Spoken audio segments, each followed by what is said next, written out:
ಇದಕ್ಕೆಲ್ಲ ಹಾಕ್ತಾರಲ್ಲ GST ನಾ? ಅಲ್ಲ ಕಣ್ರಿ, ಫೋಟೋದಲ್ಲಿ ದುಡ್ಡನ್ನ ಹಾಕ್ತಾರಲ್ಲ ಫೋನ್ ಪೇ.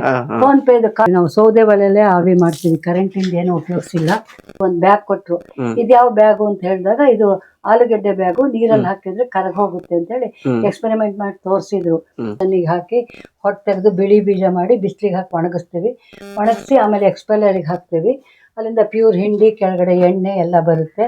ನನ್ನ ಹೆಸರು ತುಳಸಿ BK ಅಂತ. ನಾನು ಹೊಸಳ್ಳಿ ಒಳಗೆ ಇದ್ದೀನಿ. ನನ್ನ ಮಗ ಒಂದು ಮಲ್ನಾಡು ಇಂಡಸ್ಟ್ರಿ ಮಾಡಿದ್ದಾನೆ. ಅದಕ್ಕೆ ಜೊತೆಗೆ ಡಾಕ್ಟರ್ LK ಶ್ರೀಪತಿ ಮತ್ತು LK ವಿದ್ಯಾಲಕ್ಷ್ಮಿ ಅವರು ಸಹಾಯಕರಾಗಿದ್ದಾರೆ. ನಾವು ಬೇವಿಂದು ಹಿಂಡಿ ಮಾಡ್ತೀವಿ ಮತ್ತು ಎಣ್ಣೆ ಮಾಡ್ತೀವಿ. ಆಮೇಲೆ ಹೊಂಗೆದು ಎಣ್ಣೆ ಮಾಡ್ತೀವಿ, ಹಿಂಡಿ ಮಾಡ್ತೀವಿ. ಪ್ಯೂರಾಗಿರುತ್ತೆ, ಯಾವುದೇ ಥರದ್ದು ಮಿಕ್ಸರ್ ಇರೋಲ್ಲ. ಅಲ್ಲಿಂದ ಕೊಟ್ಟೂರಿಂದ ತರಿಸ್ತೀವಿ. ತರಿಸಿ ಅದನ್ನು ನೀರಿಗೆ ಹಾಕಿ ತೊಳೆದು ಕ್ಲೀನ್ ಮಾಡಿ ಅದನ್ನು ಮತ್ತು ಬಿಸಿಲಿಗೆ ಒಣಗಿಸಿ ಎಣ್ಣೆ ತೆಗೆದು ಪ್ಯೂರ್ ಎಣ್ಣೆ, ಪ್ಯೂರ್ ಹಿಂಡಿ, ಯಾವುದೇ ಥರದ ಕಲ್ಲು ಮಣ್ಣು ಯಾವುದೋ ಮಿಶ್ರಿತ ಇರೋಲ್ಲ. ಅದನ್ನು ಹಾಕಿದರೆ ತುಂಬ ಚೆನ್ನಾಗಿ ಬರುತ್ತೆ. ಈಗೆಲ್ಲ ಎಲ್ಲ ಕಡೆ ಅಡಿಕೆಗೆ ರೋಗ ಬರ್ತಾಯಿದೆ ಅಂತಿದ್ದಾರೆ. ಅದನ್ನು ನಮ್ಮ ಡಾಕ್ಟರ್ ಶ್ರೀಪತಿ ಅವರು ಸ್ವತಃ ಎಕ್ಸ್ಪೆರಿಮೆಂಟ್ ಮಾಡಿ ಒಂದೇ ಒಂದು ಅವರು ಸಸಿ ಹಾಕಿದ ದಿವಸದಿಂದ ಒಂಚೂರು ಯೂರಿಯಾ ಇದು ಏನೂ ಬಳಕೆ ಮಾಡಿಲ್ಲ. ಆ ಥರ ಮಾಡಿದರೆ ಅವ್ರಿಗೆ ಒಳ್ಳೆ ಈಲ್ಡ್ ಬರ್ತಾಯಿದೆ. ನೀವು ಯಾರು ಬೇಕಾದ್ರೂ ಬಂದು ಅವ್ರ ತೋಟ ನೋಡಿ ಇದು ಮಾಡಿ ಹಿಂಡಿ ತಗೊಂಡು ಹೋಗ್ಬೋದು. ಬೀಜನ ಡೈರೆಕ್ಟಾಗಿ ಹಾಕ್ತೀವಿ. ಅದಕ್ಕೆ ಯಾವುದೇ ಥರದ್ದು ಆವಿ ಆಗಲಿ ಬಿಸಿ ನೀರಿಂದ ಅವಶ್ಯಕತೆ ಇಲ್ಲ. ಬೇವಿನ ಬೀಜಕ್ಕೆ ಮಾತ್ರ ಫಸ್ಟ್ ತಂದ ತಕ್ಷಣ ತಣ್ಣೀರಲ್ಲಿ ನೆನೆಸಿ ಮಾರನೇ ದಿವಸ ಬೆಳಗ್ಗೆ ಅದನ್ನು ಇಲ್ಲೊಂದು ಮಿಷನ್ ಇದೆ ನೋಡಿ, ಆ ಮಿಷನ್ನಿಗೆ ಹಾಕಿ ಹೊಟ್ಟೆ ತೆಗೆದು ಬಿಳಿ ಬೀಜ ಮಾಡಿ ಬಿಸಿಲಿಗೆ ಹಾಕಿ ಒಣಗಿಸ್ತೀವಿ. ಒಣಗಿಸಿ ಆಮೇಲೆ ಎಕ್ಸ್ಪೆಲ್ಲರಿಗೆ ಹಾಕ್ತೀವಿ. ಅಲ್ಲಿಂದ ಪ್ಯೂರ್ ಹಿಂಡಿ, ಕೆಳಗಡೆ ಎಣ್ಣೆ ಎಲ್ಲ ಬರುತ್ತೆ. ಹಿಂಡಿ ಈ ಥರ ಇರುತ್ತೆ.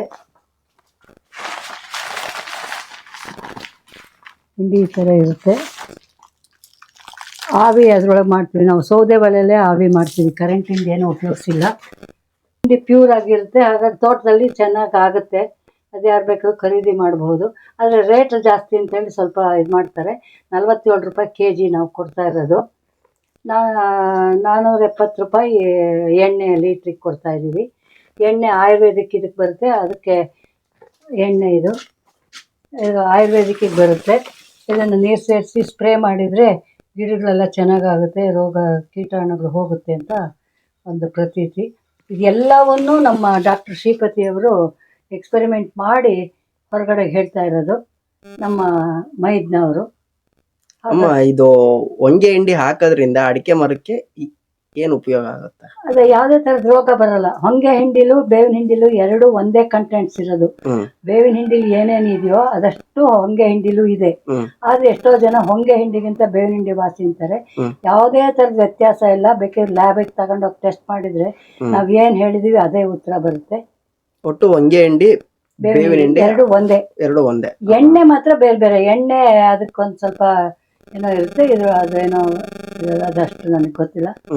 ಮತ್ತು ಹೊಂಗೆ ಹಿಂಡಿ, ಬೇವಿನ ಹಿಂಡಿ, ಎಣ್ಣೆ ಎರಡು. ನೀವು ಹೊಂಗೆ ಬೀಜ ಮತ್ತೆ ಬೇವಿನ ಬೀಜ ಎಲ್ಲಿಂದ? ನಾವು ಕೊಟ್ಟೂರು, ಬಳ್ಳಾರಿ ಹತ್ರ ಕೊಟ್ಟೂರಿಂದ ತರಿಸ್ತೀವಿ.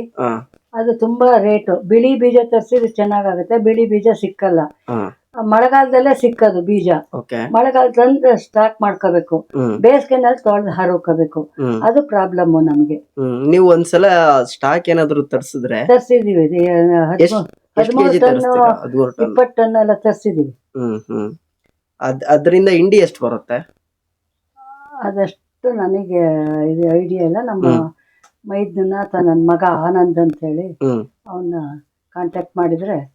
ಅಂದ್ರೆ ನಿಮಗೆ ಯಾರಾದ್ರೂ ರೈತರು ಏನಾದ್ರು ಹಿಂಡಿ ಬೇಕು, ಬೇವಿನ ಹಿಂಡಿ, ಹೊಂಗೆ ಹಿಂಡಿ ಮತ್ತೆ ಆಯಿಲ್ ಬೇಕಂದ್ರೆ ಇಲ್ಲೇ ಬರ್ಬೇಕು. ಇಲ್ಲಿಗೆ ಬರ್ಬೇಕು, ನಾವು ಕೊಡ್ತೀವಿ. ಅದನ್ನ ತೂಕ ಮಾಡಿ ಕೊಡ್ತೀವಿ. ಮಲ್ನಾಡ್ ಇಂಡಸ್ಟ್ರೀಸ್ ಇದು ಅದಕ್ಕೇನಂತಾರೆ, ಮಲ್ನಾಡ್ ಇಂಡಸ್ಟ್ರಿ. ಇವಾಗ ಇದಕ್ಕೆಲ್ಲ ಹಾಕ್ತಾರಲ್ಲ GST ನಾ? ಅಲ್ಲ ಕಣ್ರಿ, ಫೋಟೋದಲ್ಲಿ ದುಡ್ಡನ್ನ ಹಾಕ್ತಾರಲ್ಲ, ಫೋನ್ ಪೇ ಕಾರ್ಡ್ ಇದೆ. ಅದಕ್ಕೆ ಹಾಕಿದ್ರೆ ಆಯ್ತು, ಅದು ಇಂಡಸ್ಟ್ರಿಗೆ ಹೋಗುತ್ತೆ ದುಡ್ಡು. ನಾವು ಕೈಯಲ್ಲಿ ಯಾವ್ದು ತಗೊಳಲ್ಲ. ತಗೊಂಡ್ರು ಮತ್ತೆ ಅದನ್ನ ಅಲ್ಲಿಗೆ ಹಾಕ್ಬಿಡ್ತೀವಿ. ಎಷ್ಟು ವರ್ಷದಿಂದ ಮಾಡ್ತಿದ್ದೀರಾ? ಈಗ 3-4 ವರ್ಷ ಆಯ್ತು. ಇದನ್ನೇ ಮಾಡ್ಬೇಕು ಅಂತ ಯಾಕೆ ಅನ್ನಿಸ್ತು? ಇದನ್ ಬಿಟ್ಟು ಬೇರೆ ಬೇರೆವೆಲ್ಲ ಇದು ಯಾಕೆಂದ್ರೆ ನಮ್ಮ ಡಾಕ್ಟರ್ ಶ್ರೀಪತಿ ಅಂತ ಹೇಳಿದ ನಮ್ಮ ಮೈದ್ನ, ಅವರಿಗೆ ಸುಮಾರೆಲ್ಲ ಏನೇನೋ ಮಾಡ್ಬೇಕು ಅಂತ ಬಹಳ ಮೊದ್ಲಿಂದನೂ ತುಂಬಾ ಇತ್ತು. ಅವ್ರು ಮಾಡ್ತಲೂ ಇದ್ದಾರೆ. ಈಗ ಮಳೆ ಕೊಯ್ಲು ಮಾಡ್ತಾ ಇದ್ದಾರೆ, ಮತ್ತೆ ಇದು ಪ್ಲಾಸ್ಟಿಕ್ ನಿರ್ಮೂಲ ಮಾಡಬೇಕು ಅಂತ ಹೇಳಿ ಅದಕ್ಕೆ ಓಡಾಡ್ತಾ ಇದ್ದಾರೆ. ಹಾ. ಈಗ ನಾಡ್ದು ಗಂಗಾವತಿಯಿಂದ ಮಂತ್ರಾಲಯ ತನಕ ಪಾದಯಾತ್ರೆ ಮಾಡ್ತಾರೆ. ಓಕೆ.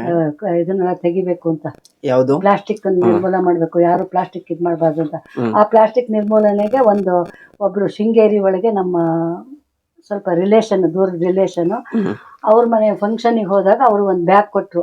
ಇದ್ಯಾವ ಬ್ಯಾಗು ಅಂತ ಹೇಳಿದಾಗ ಇದು ಆಲೂಗೆಡ್ಡೆ ಬ್ಯಾಗು, ನೀರಲ್ಲಿ ಹಾಕಿದ್ರೆ ಕರಗ್ ಹೋಗುತ್ತೆ ಅಂತ ಹೇಳಿ ಎಕ್ಸ್ಪೆರಿಮೆಂಟ್ ಮಾಡಿ ತೋರಿಸಿದ್ರು.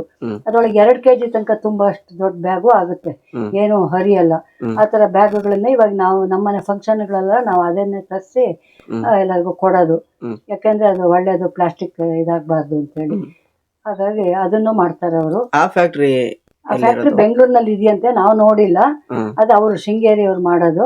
ನಾವ್ ಯಾರಾದ್ರು ಬೇಕು ಅಂದ್ರೆ ಅಲ್ಲಿಗೆ ಅಡ್ರೆಸ್ ಕೊಡ್ತೀವಿ, ನೀವು ಅಲ್ಲಿಂದ ತರಿಸ್ಕೋಬಹುದು.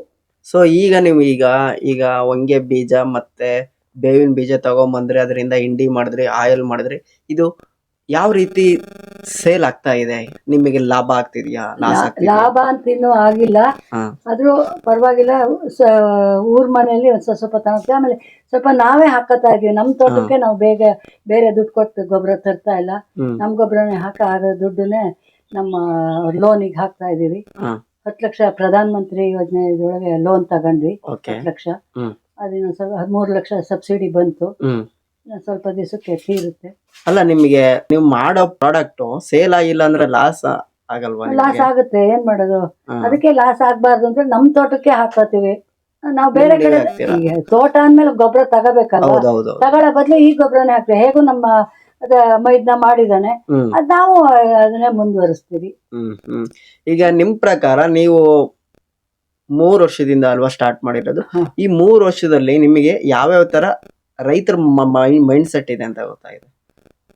ಅಂದ್ರೆ ಬರ್ತಾರೆ, ನೋಡ್ತಾರೆ, ಇದು ಜಾಸ್ತಿ ರೈಟ್ ಆಯ್ತು, ಸ್ವಲ್ಪ ತಗೊಂಡ್ ಹೋಗ್ತಾರೆ, 1 kg ಕೊಡಿ ನೋಡೋಣ ಅಂತ ತಗೊಂಡ್ ಹೋಗ್ತಾರೆ. 10 kg ಬೀಜನೇ ಕೊಟ್ಬಿಡಿ, ನಾವು ತೊಳೆದು ನಾವೇ ರಸ ಇದ್ ಮಾಡ್ತೀವಿ ಅಂತಾರೆ. ಏನೇನೋ ಒಂಥರ ಆಗ್ತಾ ಇದೆಯಪ್ಪ. ಒಟ್ಟಲ್ಲಿ ಕುಂಟ್ಕೊಂಡ್ ನಡೆದ. ಯಾವ್ದು ನಮ್ಮ ಮಗ ಅಲ್ಲಿ ಕೆಲ್ಸದಲ್ಲಿದ್ದಾನೆ, 24 hours ಇಲ್ಲೇ ಇರಕ್ಕಾಗಲ್ಲ ಅವನಿಗೆ. ಹಾಗಾಗಿ ಅವನೇನ್ ಮಾಡ್ತಾನೆ, ನಾವೆಲ್ಲ ಇಲ್ಲಿ ರೆಡಿ ಆಗಿದ್ಯಪ್ಪ ಬೀಜ ಅಂದ್ರೆ ತಿಂಗಳಿಗೆ 1 ಸರಿ 2 ಸರಿ. ಅವನೊಬ್ನೇ ಮಗ, 2 ಹೆಣ್ಮಕ್ಳು. ಹಾಗಾಗಿ ಅವನು ನಮ್ಮನ್ನ ನೋಡ್ದಂಗೂ ಆಗುತ್ತೆ ಅಂತ ಹೇಳಿ ಒಂದೊಂದ್ ತಿಂಗಳು ಹೆಣ್ಮಕ್ಳು ಬರ್ತಾರೆ, ಒಂದೊಂದ್ ತಿಂಗಳು ಗಂಡು ಹುಡುಗ ಬರ್ತಾನೆ. 3 ಜನ ಮಕ್ಳು ಸೇರಿ ಬಂದು ನಮ್ಮನ್ನು ನೋಡ್ಕೊಂಡು ಫ್ಯಾಕ್ಟ್ರಿನೂ ನೋಡ್ಕೊಂಡು ಮಾಡ್ತಾರೆ. ಆಮೇಲೆ ಅವರು ಡಾಕ್ಟರ್ ಶ್ರೀಪತಿ ಅವರು ಡೈಲಿ ಬರ್ತಾರೆ. ಅವ್ರ ತೋಟ ಇದೆ ಇಲ್ಲಿ. ಎಷ್ಟು ಎಕರೆ ಇದೆ ಅವ್ರದ್ದು? 1-2 ಎಕರೆ ಇದೆ. ಅದೇ ಅವ್ರದ್ದು 2 ಎಕರೆಗೂ ಇದನ್ನೇ ಹಾಕ್ತಾರೆ. 2 ಎಕರೆಗೂ ಇದನ್ನೇ ಹಾಕ್ತಾರೆ. ಆಮೇಲೆ ಇದನ್ನ ಹಾಕ್ತಾರೆ, ಸೆಣಬ್ ಹಾಕ್ತಾರೆ. ಸೆಣಬ್ ಹಾಕಿ ಅದನ್ನ ಕಡ್ದು ಆ ಸೊಪ್ಪನ್ನ ತೋಟಕ್ಕೆ ಹಾಕ್ತಾರೆ. ಹಸಿರೆಲೆ ಗೊಬ್ಬರ ಮಾಡ್ತಾರೆ. ಆಮೇಲೆ ಅಡಕೆ ಸಿಪ್ಪೆನ ತಂದು ಹಾಕಿ ಅದಕ್ಕೆ ಮೇಲ್ ಮಣ್ಣು ಮುಚ್ಚಿ ಸಾವಯವ ಗೊಬ್ಬರ ಮಾಡ್ತಾರೆ. ಅದ್ ನಾವು ಮಾಡ್ತಿದೀವಿ. ಎಲ್ಲಿ ಮಾಡ್ತೀರಾ ಅಂದ್ರೆ ಅಡಿಕೆಗೆ ಹಂಗೆ ಹಾಕ್ತೀರಾ? ಡೈರೆಕ್ಟ್ ಮನೆ ಹತ್ರ ಸ್ವಲ್ಪ ನಾನು ತರಕಾರಿದು ಅದು ಇದು ಮಾಡ್ಕೊಂಡು ಸುತ್ತಮುತ್ತ ಇರೋ ಸೊಪ್ಪನ್ನೆಲ್ಲ ಈ ಕೆಲಸದವ್ರ ಹತ್ರ ಮಾಡ್ಸ್ಕೊಂಡು ಮನೆ ಹತ್ರನೂ 1-2 ಲೋಡ್ ಅಷ್ಟು ಸಾವಯವ ಗೊಬ್ಬರ ಮಾಡ್ತೀನಿ. ತೋಟದಲ್ಲಿ ಎಲ್ಲ ಆಟ್ಕಟ್ಲೆ ಮಾಡ್ತಾರೆ. ಏಜ್ ಎಷ್ಟಮ್ಮ ನಿಮ್ಗೆ? ನನಗೆ 72. ಅದರಲ್ಲೂ ಇದೇ ತರ ಹವ್ಯಾಸಗಳು ಇದೆ ನಿಮ್ಮ ಹತ್ರ. ಸೊ ಈಗ ಎಂಡ್ ಆಫ್ ದ ಡೇ, ಈಗ ನೀವು ರೈತರಿಗೆ ಹೊಂಗೆ ಬೀಜ ಮತ್ತೆ ಬೇವಿನ ಬೀಜ ಅದನ್ನ ಬಳಸೋ ಮಹತ್ವನ ನೀವು ಯಾವ ರೀತಿ ಹೇಳ್ತೀರಾ? ಒಳ್ಳೇದು ಮಾಡಿ ಎಲ್ಲರೂ ಚೆನ್ನಾಗಾಗ್ಲಿ, ಎಲ್ಲರೂ ಅಡಿಕೆ ತೋಟ ಮಾಡಿದವರಿಗೆಲ್ಲ ಒಳ್ಳೇದಾಗ್ಲಿ ಅಂತ ನಾನು ಹೇಳ್ತೀನಿ. ಸೊ ಅವ್ರಿಗೆ ಎಷ್ಟು ಅಂದ್ರೆ 47 ರೂಪಾಯಿ ಹೆವಿ ಅನ್ಸಲ್ವಾ ಅಂತ ನನ್ನ ಪ್ರಶ್ನೆ. ಅನ್ಸಲ್ಲ, ನಮಗೆ ಲಾಸೇ ಆಗ್ತಾ ಇರೋದು 47 ಕೊಟ್ರುವೆ. ಆದ್ರೂ ಏನೋ ಒಳ್ಳೇದಾಗ್ಲಿ ರೈತರಿಗೆ, ಚೆನ್ನಾಗ್ ಬರ್ತಾ ಇದೆಯಲ್ಲ, ಚೆನ್ನಾಗ್ ಬರ್ತಾ ಇರ್ಬೇಕಾದ್ರೆ ನಮ್ದು ಚೆನ್ನಾಗಾದಾಗ ನಿಮ್ದು ಚೆನ್ನಾಗಾಗ್ಲಿ ಅನ್ನೋ ಒಂದ್ ದೃಷ್ಟಿಯಿಂದ ಅದಕ್ಕೆ ಕೊಡ್ತಾ ಇದೀವಿ. ರೈತರಿಗೆ ಗೊತ್ತಿದೆ ಲೇಬರಿಗೆ ಹೇಗೆ ಏನು ಅಂತ. ಇವತ್ತು 200-300 ಯಾವ ಲೇಬರು ಬರಲ್ಲ. ಗಂಡಾಳಿಗೆ ಒಂಥರ ರೇಟು, ಹೆಣ್ಣಾಳಿಗೆ ಒಂಥರ ರೇಟು. ಆಮೇಲೆ 4 ದಿವಸಕ್ಕೆ ಕರ್ಕೊಂಡು ಗುತ್ತಿಗೆ ಕೊಡಕ್ ಒಂದ್ ರೇಟು, ಡೈಲಿ ಕರ್ಕೊಂಡ್ರೆ ಒಂದ್ ರೇಟು. ಈ ತರ ರೈತರಿಗೆ ಗೊತ್ತಿದೆ. ಏನಂದ್ರೆ ಈ ಸತಿ ಅಡಿಕೆಗೆ ಒಂದ್ ಸ್ವಲ್ಪ ರೇಟ್ ಬಂದಿರೋದ್ರಿಂದ ರೈತ ಸ್ವಲ್ಪ ಬದುಕಿದ್ದಾನೆ. ಅದಕ್ಕೆ ಇದೆ ಸ್ವಲ್ಪ ಕಡಿಮೆ ಆದ್ರೂ ಚೆನ್ನಾಗಿ ಬರಬೇಕು ಅನ್ನೋದು ನಮ್ದು ಉದ್ದೇಶ. ಹಾಗಾಗಿ ಈ ಗೊಬ್ಬರಗಳನ್ನ ಹಾಕ್ರಿ, ಈ ಥರದ್ದೆಲ್ಲ ಮಾಡ್ರಿ, ಎಣ್ಣೆ ತಗೊಂಡು ಸ್ಪ್ರೇ ಮಾಡ್ರಿ. ಈಗ ಮಲೆನಾಡು ಕಡೆಯಲ್ಲಂತೂ ತುಂಬ ರೋಗಗಳು ಬಂದು ಮರ ಎಲ್ಲ ಹೋಗ್ತಾ ಇದೆ. ಅದೆಲ್ಲ ಆಗೋದು ಬೇಡ. ಹೊಸದಾಗಿ ಸಸಿ ಹಾಕಿ ಈ ಗೊಬ್ಬರನೇ ಹಾಕಿ ಮಾಡಿ ಅಂತ ನಾನು ಹೇಳ್ತೀನಿ. ನಿಮ್ಮ ಶಿಫಾರಸು ಈ ಬೇವಿನ ಹಿಂಡಿ ಇದೆಯಲ್ಲ, ಒಂದು ಮರಕ್ಕೆ ಎಷ್ಟು ಗ್ರಾಮ್? 1 kg. 1/4 kg 250 ಗ್ರಾಮ್ ತೆಂಗಿನ ಮರಕ್ಕೆ ಅರ್ಧ ಕೆಜಿ. ಓಕೆ, ಇದನ್ನ ಹಾಕಿದ್ರೆ ಮತ್ತೆ ನಾವು ಯಾವ್ದೇ ಸರ್ಕಾರಿ ಗೊಬ್ಬರ ಹಾಕೋ ಅವಶ್ಯಕತೆ ಸರ್ಕಾರಿ ಇಲ್ವಾ? ಗೊಬ್ಬರ ಹಾಕೋದ್ ಬೇಡ. ಆದ್ರೆ ಏಕ್ದಮ್ ನಿಲ್ಸಿದ್ರೆ ಪಾಪ ಅವರಿಗೂ ಮತ್ತೆ ಏನಾಗುತ್ತೆ ಗೊತ್ತಿಲ್ಲ. ಅದಕ್ಕೆ ಕಡಿಮೆ ಮಾಡ್ಕೊಂಡು ಒಂದ್ಸರಿ ನಿಲ್ಲಿಸ್ಬೋದು. ಇವ್ರು ಮಾತ್ರ ಒಂದ್ ಸರ್ತಿನೂ ಹಾಕ್ಲಿಲ್ಲ. ಒಂದು ಫಸ್ಟಿಗೆಲ್ಲ ಒಂದ್ ಸ್ವಲ್ಪ ಇಲ್ಟ್ ಕಡಿಮೆ ಬಂತು, ಆದ್ರೆ ಈಗ ಚೆನ್ನಾಗಿ ಬರ್ತಾ ಇದೆ. ಯಾರ್ದು? ಡಾಕ್ಟರ್ ಶ್ರೀಪತಿ ಅವ್ರದ್ದು. ಅವ್ರದ್ದು ಇಲ್ಲೇ ಇದೆಯಾ ತೋಟ? ಇಲ್ಲೇ ಇದೆ ತೋಟ. ಹೋಗ್ ಬರ್ಬೋದಾ? ಹೋಗ್ ಬರ್ಬೋದು. ಬನ್ನಿ, ಮತ್ತೆ ಆಗತ್ತೆ ಅಲ್ಲ.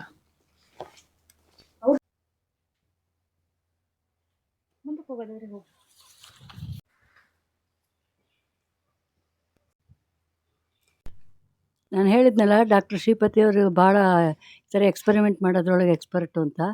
ಅದೇ ನನ್ನ ಮಗನಿಗೂ ಅದೇ ಬಂದಿತ್ತು. ಅವನು ಶ್ರೀಪತಿಗೆ ರಿಟೈರ್ಡ್ ಆದ ತಕ್ಷಣ ಏನು ಮಾಡೋದು ಚಿಕ್ಕಪ್ಪ, ಏನಾರು ಒಂದು ಮಾಡೋಣ, ನನಗೂ ಏನಾರು ಹೇಳಿ ಅಂತ. ಅವಾಗ ಅಲ್ಲಿ JNNC ಕಾಲೇಜಲ್ಲಿ ಆಲ್ರೆಡಿ ಇವರು ಮಾಡ್ತಾಯಿದ್ರು ಮೊದಲೇ. ಅದನ್ನೇ ಇಲ್ಲಿ ಹಾಕೋಣ ಅಂಥೇಳಿ ನೋಡಿ ಶುರು ಮಾಡಿದರು. ಅವಾಗ ಪ್ರಧಾನ ಮಂತ್ರಿ ರೋಜ್ಗಾರ್ ಯೋಜನೆ ಬಂತಲ್ಲ, ಲೇಡೀಸಿಗೆ ಲೋನ್ ಬರುತ್ತೆ ಅಂತ, ಅದರೊಳಗೆ ಲೋನ್ ತಗೊಂಡು ಹಾಕಿದರು. ಹಾಕಿ ಮಾಡೋಕ್ಕೆ ಶುರು ಮಾಡಿದರು.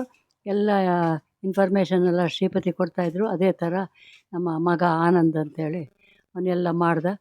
ಚೆನ್ನಾಗಾಯಿತು. ಅವನಿಗೆ ತುಂಬ ಖುಷಿಯಾಗಿದೆ. ಚೆನ್ನಾಗಿ ಮಾಡ್ತಾಯಿದ್ದಾನೆ. ನಾವು ಅದಕ್ಕೆ ಸಹಕಾರ ಕೊಡ್ತಾಯಿದ್ವಿ, ತಾಯಿ ತಂದೆ ಸಹಕಾರ ಕೊಡ್ತಾಯಿದ್ದೀವಿ.